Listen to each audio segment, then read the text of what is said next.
Bismillahirrahmanirrahim. Assalamualaikum warahmatullahi wabarakatuh. Waalaikumsalam warahmatullahi wabarakatuh. Alhamdulillah, satu kata bentuk syukur kepada Allah yang mana pada hari ini kita masih diberikan keimanan dan keislaman. Berselawat kepada Nabi Muhammad SAW dengan lantunan Allahumma sholli ala Sayyidina Muhammad wa ala alihi wa sahbihi wasallam ajma'in. Wa ba'du, yang terhormat, saya baru tahu Pak Ji ya, dokter sekarang ya. Sip. Cita-cita saya yang tak tersampaikan jadi dokter. Terakhirnya jadi dokter juga, tapi mondok di kantor Demangan. Kiai Haji Abdul Hamid sebagai pengasuh Pondok Al-Hajiyah, Ustadz Jen, dan sampai sekarang Kiai Umar Kusnan ya, nggak salah namanya kan, Umar Kusnan. Tretan, yes, benar namanya Umar Kusnan. Itu tetangga itu masalahnya itu.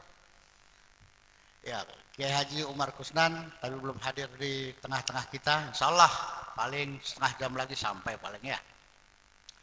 Dan begitu juga bapak-bapak, ibu-ibu, bilkhusus kepada Ustadz Jen mewakili keluarga yang di sana, sahabat dari almarhum.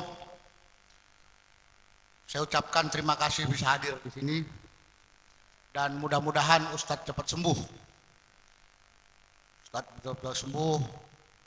Dan perlu diketahui semuanya, Ustadz Sahawi sakit diabetesnya kumat. Jadi mereka bersahabat itu bersahabat luar dalam itu. Almarhum Abah Kiai Haji Sabhan penyakitnya juga diabetes, sama itu. Luar dalam jadi sahabatnya itu. Bersahabat di kepalanya, bersahabat juga di penyakitnya. Tapi ya nggak apa-apa loh Ustadz Jen. Itu barokah sekaligus cobaan untuk jenengan itu. Kalau saya sudah lulus saya. Tidak jenengan yang belum lulus itu ya. Bapak Ibu sekalian yang saya hormati, pada kesempatan kali ini ada beberapa poin yang mau saya sampaikan. Tapi yang paling nek saya cuma satu. Ihyaul Islam, dengar ya Bapak ya. Dibangun dengan akal yang waras. Dengan perilaku yang waras. Ya. Ihyaul Islam ini dibentuk dengan akal yang waras, dibina dengan akal yang waras, serta perilaku-perilaku yang waras. Jujur saya katakan, Ihyaul Islam tidak menerima perilaku gila. Benar. Coba pinjam tadi. Siapa yang punya anak berapa orang tadi? 5 atau 6 orang tadi itu. Di sini serius, di sana main, ibunya tenang-tenang, enggak kurang ajar. Gila namanya. Coba main kamu ke rumah sakit gila itu. Ada yang menggaris, ada juga yang menghapusnya. Ada yang membangun rumah-rumahan, ada yang menghancurkannya. Sama seperti itu.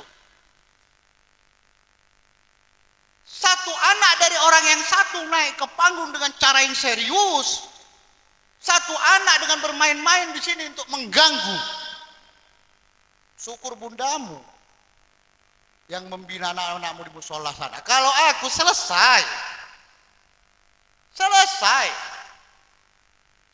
Kalau tidak pulang bersetar sandal-sandal, ya kopiahnya tinggal. Benar. Sekali lagi ya, saya katakan ya. Ihyaul Islam dibangun dengan bahasa yang waras.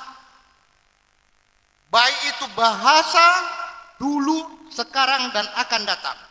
Jangan buat gilamu masuk Ihyaul Islam. Nih, coy. Musuhnya. Benar. Nih, musuhnya ya. Kenalkan, Happy. Musuh, benar musuh. Terkadang saya perlu marah memang hal-hal seperti itu. Karena enak melihatnya. Baru yang kedua, perjanjian kita apa?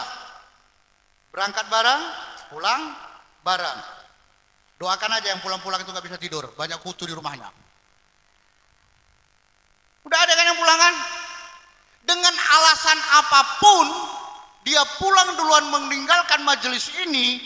Udah saya katakan jangan kita berangkat bareng. Ingat, berjalan bersama atau berjalan beriringan memang lebih lambat, tapi pasti itu lebih ajak. Berjalan sendirian pasti lebih cepat, tapi ingat tantanganmu kau yang menghadapi sendiri. Oh, kalau perkara jargon, nggak kurang kita. Anak-anak Sahril Quran tadi kan gitu kan, jargonnya luar biasa ya kan.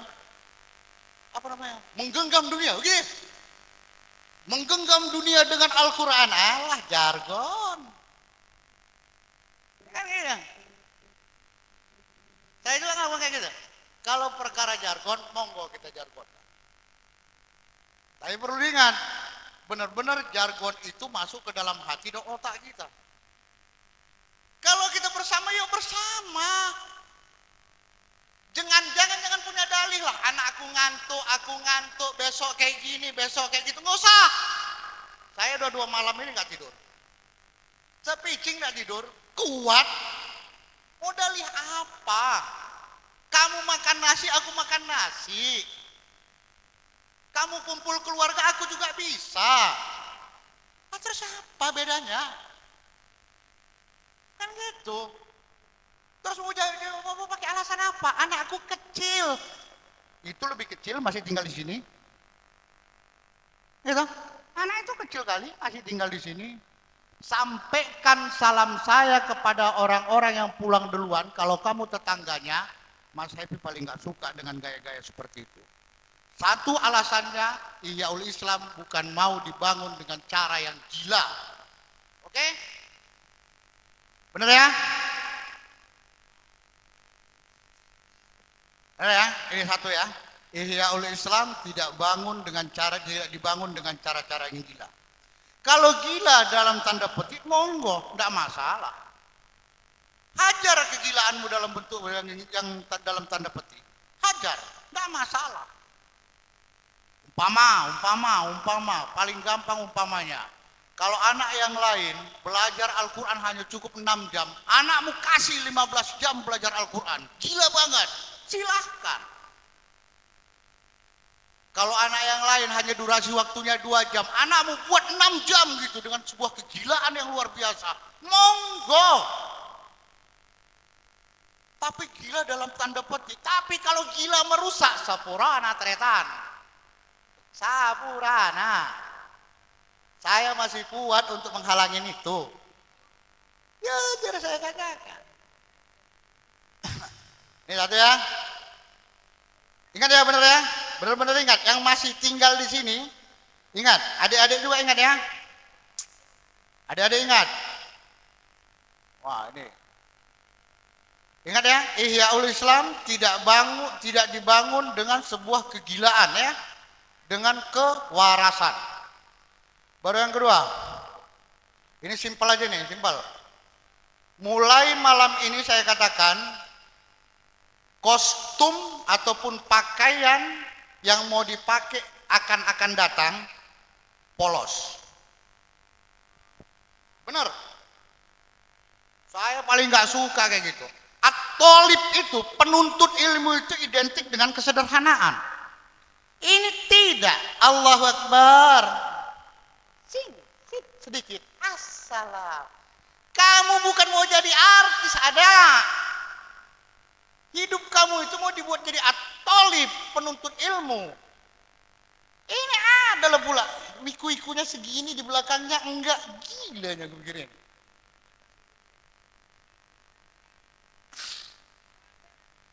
Desainer, tapi desainer kalau buat mata jadi rusak, gawat itu. Aku memandangnya itu bukan karena rasanya, tapi karena mataku ada, kan gitu jadinya. Kelilipan. Jadi ku pandang rokmu itu nak, kan itu kan. Karena aku punya mata, bukan aku punya rasa. Gitu. Allah ya Karim. Bahasa-bahasa itu ya, polos, tidak ada putih, tidak ada yang lain. Hijau polos. Biar tak ada lagi. Tidak ada warna yang lain. Tidak ada. Ini demi bagusnya ininya itu tidak. Polos. Kamu kalau dikasih kelonggaran luar biasa mintanya. Dulu-dulu aku bilang jangan mainkan itu, jangan main. Kamu mainkan. Begitu kamu mainkan, kamu rusak-rusak. Ada. Dasar pemikirannya adalah Syekh Arjurwud. Bahwasanya at-thalib identik dengan kesederhanaan. Saya sudah ngajarin kepada anak-anak. Sederhanalah kamu dalam kehidupan hari-hari. Jangan orang tuanya jadi hama. Ya, jangan orang tuanya jadi hama. Kalau ini dikupas orang tua jadi hama ini, oh, muntah darah kamu. Apalagi di grup itu kan. Bunda, anak saya tidak bisa ikut mengaji subuh karena sakit, kan gitu kan? Tapi jam 7 pagi lari ke sekolah sana. Sakit kok 2 jam. Ini HP orang tuanya dipakai untuk bohong, orang tuanya juga jadi bohong. Kan hama jadinya. Bundamu, ummimu, saya ngajarin anak jadi jujur. Datang kamu di rumah, kamu ajarin anakmu jadi pembohong. Sakit hati Pak Ji, sakit hati. Sakit hati. Kita meluruskan, kamu membengkokkan. Jadi kok jualan terong sendiri kan. Begitu. Tapi tidak apa-apa lah, yang lalu biar berlalu ya.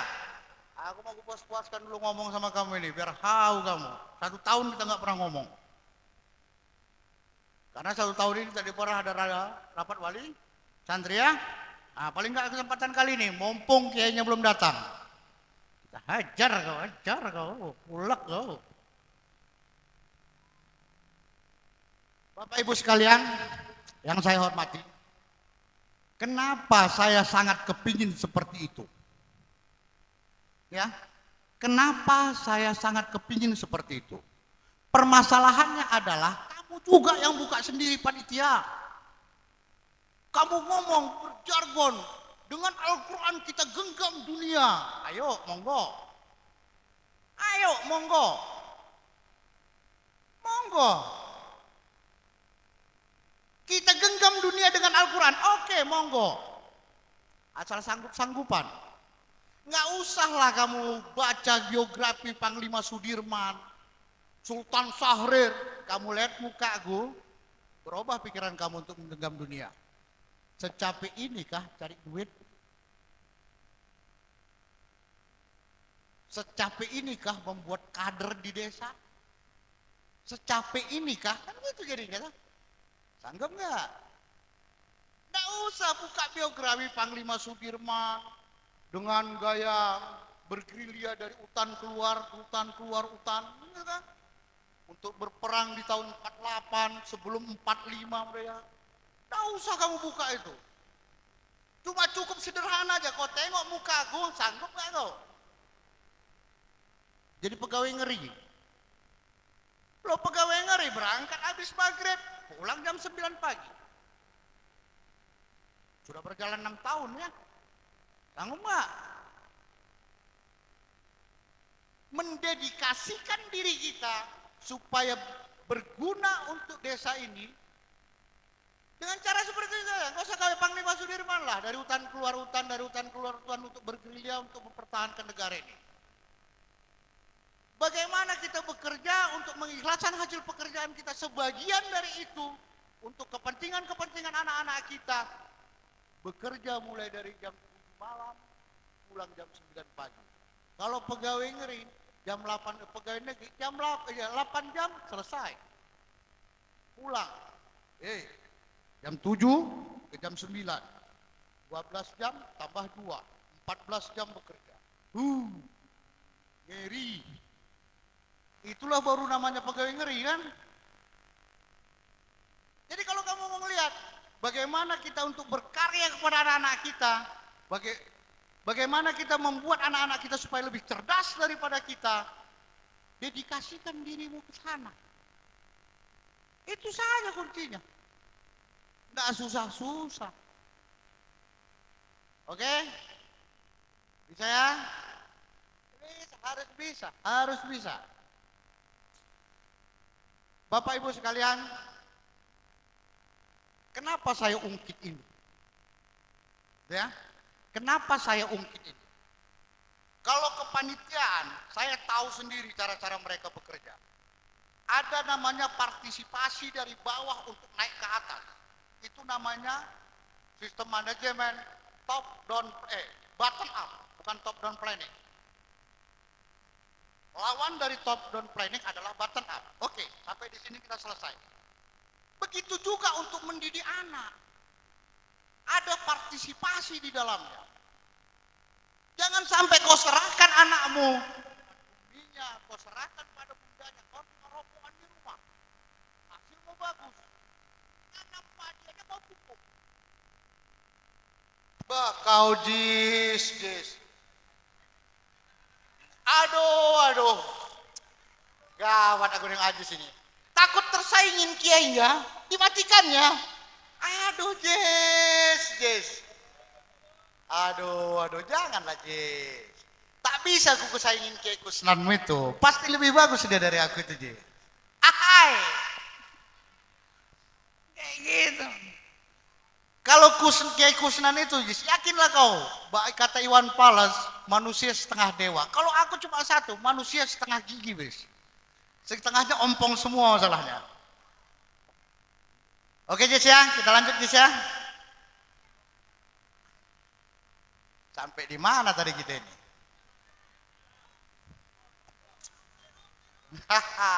Kamu ingat kali kamu sama terong. Kalau ibu-ibu ingat sama terong, perlu dibuat tanda tanya. Kalau aku ngomongnya, cara megangnya gimana, Bu? Itu jadinya. Ada mertua sampai. Gini ya. Maksud saya itu gini. Ada partisipasi yang cukup baik dari Bapak Ibu sekalian untuk pola pendidikan anak khusus di bidang Al-Quran ini. Partisipasi ya. Partisipasi artinya keikutsertaan. Jangan sampailah. Aduh, kadang-kadang gawat juga lah. Anak-anak berangkat benar diantar. Tapi sampai di rumah dibiarin aja. Saya jadi sedikit berpikir gini. Kenapa undang-undang Tunas itu adalah yang membuat bagaimana waktu anak megang HP itu ada batasnya. Itu ya. Waktu anak-anak megang HP itu ada batasnya. Jadi undang-undang Tunas itu akan diterapkan. Kenapa terjadi undang-undang Tunas itu? Itu pertanyaannya. Boleh kita bilang jawabannya satu. Bahwasanya HP sebuah keniscayaan untuk anak menjadi pintar. Tapi berbanding lurus untuk anak tidak bisa konsentrasi. Makanya orang tua hadir di sana. Sama. Umpamanya anak jenengan kepingin menghafal Al-Quran. Berbanding lurus dengan anak sampean durasi waktunya berapa jam megang HP di rumah. Ini kalau yang pulang ke rumah. Kalau yang tinggal di rumah kan saya bisa jaga. Kalau di rumah, sampean bisa jaga nggak? Terakhirnya ada bahasa. Anak belajar lama kok hafalannya nggak bagus-bagus. Kayak mana mau bagus? Partisipasimu juga nggak bagus. Jangan berharap mau bagus. Paling tidak gini, contoh gampang. Kita ini sekarang lagi tanam tembakau nih ya. Tanam tembakau, mesti lahan dibaikin dulu. Bibit dibaikin dulu. Perawatan yang baik juga. Kan gitu. Baru hasil tembakonya maksimal. Anak juga seperti itu. Nah kan, mertuaku pulang kan, karena aku ngomong. Gak sabar dia paling, marah lagi nanti. Tapi memang kayak gitulah, mau diapain lagi? Hah? Oh ngantuk. Tapi bagus, agak bagus ya. Anaknya nggak dibawa pulang. Anak orang yang dibawa pulang sama dia.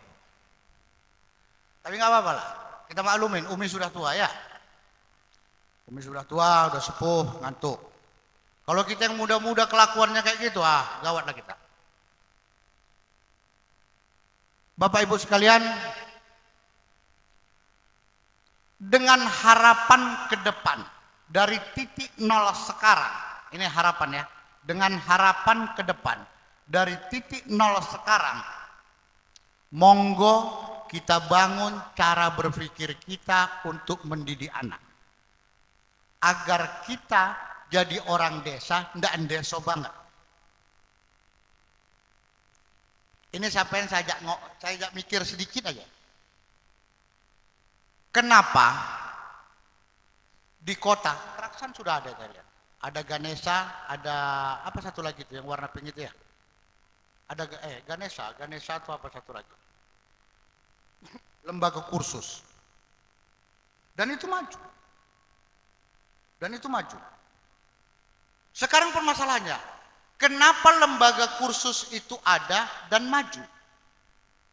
Artinya banyak orang tua yang berpartisipasi untuk anaknya lebih pintar dari kelas yang ada. Itu toh. Ngapain dikursuskan kalau nggak kepingin lebih pintar dari yang lainnya? Lebih lanjut lagi, kenapa seperti itu? Jawaban terakhirnya itulah kata partisipasi. Berlakunya kata partisipasi di situ. Nah, bapak-bapak, ibu-ibu sekalian, kalau anaknya mau seperti itu, mau pintar dan lain sebagainya, ya pokoknya yang baik-baik lah. Partisipasikan dirimu untuk pendidikan anak. Supaya kita bisa berbanding lurus. Gampang, paling tak gini. Kenapa saya ngotot banget pendidikan Al-Quran ini maju dan ada di dalamnya program tahfiz? Satu, karena saya kepingin anak-anak saya penghafal Quran. Itu satu. Loh, kok harus ngajak anak yang lain? Perlu diingat, satu anak tidak akan bisa mempengaruhi 100 anak. Yakinlah, yang 100 mempengaruhi yang satu. Itu sudah sebuah keyakinan dan sebuah kepastian. Satu mustahil sekali mempengaruhi 100. Tapi kalau 100 bisa mempengaruhi, bukan mustahil ya, Kanjeng Nabi itu cuma satu, bisa mempengaruhi begitu banyak orang. Ada khususan, ada kekhususan. Tapi kalau 100 mempengaruhi satu, itu sangat mudah sekali. Contoh gampang, yang paling gampang kita ingat. Seorang anak atau udah dewasa dia belajar Al-Quran sampai tahun-tahunan punya lagu dan lain sebagainya. Suruh nanti di musola yang banyak di dalamnya itu membaca Al-Quran apa adanya. Ikut nggak anak? Ngikut. Nah, makanya kenapa saya sangat kepingin sekali membuat di sini pembelajaran Al-Quran yang masif. Karena saya tahu anak saya tidak akan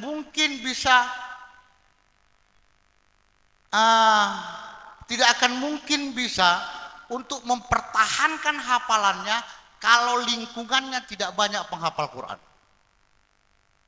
Pasti itu. Anak jenengan juga kayak gitu. Tidak akan mungkin anak jenengan itu hafalannya bisa baik selama-lamanya kalau lingkungannya tidak mendukung. Padahal kita kan sudah sangat dibantu sekali. Yatiripnya sangat dibantu sekali. Berapa yang keluar untuk sekolah penghafal Quran? Kalau saya hitung-hitung kemarin itu macam mana si A, si B kayak gitu, kita nggak kurang dari 10 orang loh. Kalau itu kembali dan di sini ada habitat, langgeng. Mereka kembali dari pondok dengan membawa hafalannya, di sini punya habitat penghafal Quran, langgeng gitu, aman. Insya Allah lah, insya Allah sekali kita bisa buat kampung Quran di sini, insya Allah. Dan gak muluk-muluk cita-cita seperti itu. Di belahan bumi Jawa Timur ini termasuk Kediri, daerah Pare, alumni Gontor, merantau ke luar negeri, pulang ke Indonesia. Mr. Kalem buat kursusan sekarang jadi kampung Inggris. Apa yang mustahil? Gak mustahil. Selama kita punya cita-cita dan karya, yakin bisa. Sekarang permasalahannya kan mencita-citakan dan mengkaryakan aja. Cita-cita setinggi gunung, karyanya setinggi sebawah tanah, gawat kalau itu. Tidak main ya, tidak main. Kalau tinggi, benar-benar cita-cita setinggi gunung yuk. Kita mainkan cita-cita itu dalam kehidupan kita sehari-hari. Saya yakin bisa kok, bisa, yakin saya bisa. Kenapa enggak? Kenapa enggak? Jangankan kampung yang baik-baik, yang jahat juga bisa kok. Di Medan sana ada daerah Medan Persan, kampung narkoba katanya, karena di sana pemain semua. Ada itu. Jangankan yang baik-baik, yang jelek aja bisa. Bisa. Saya yakin bisa. Maka mulai dari hari ini, yuk kita punya cita-cita. Bagaimana anak-anak kita bisa belajar Al-Quran, bisa menghafalnya dengan baik. Ya, monggo, sama-sama kita cita-citakan lah ya. Mudah-mudahan diridhoi Allah, kedepannya kita bisa lebih bagus, lebih bagus, lebih bagus, dan lebih bagus. Mungkin itu yang bisa saya sampaikan pada kesempatan kali ini. Banyak-banyak juga, ya repot ya. Nggak runtut, baru cenderung membosankan nantinya.